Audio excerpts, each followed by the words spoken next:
Our left turn voice signal is and left.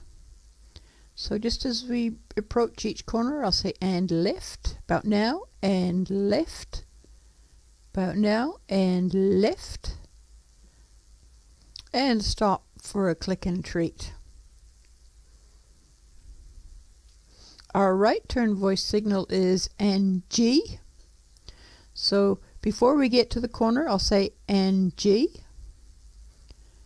about now, and G, about now, and G, about now, and G, about here, and G, stop for a click and treat.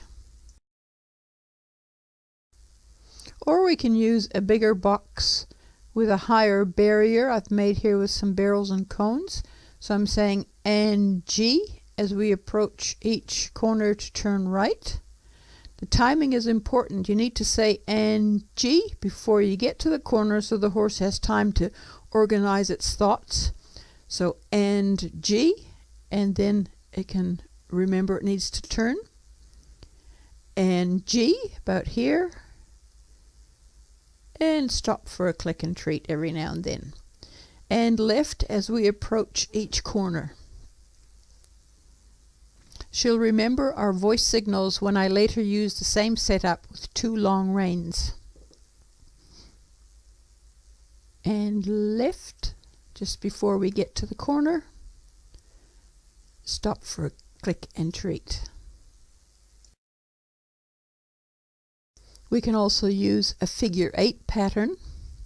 So we can say and left as we come around the marker and head to the mat for a click and treat. Coming to the mat each time gives the horse a reason to come around the marker efficiently.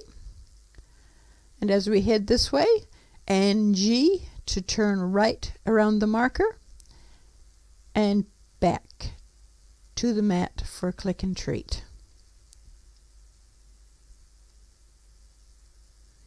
We can also use a send out and around exercise and left as the horse enters the turn and comes back, and G as the horse goes out and does a turn to the right.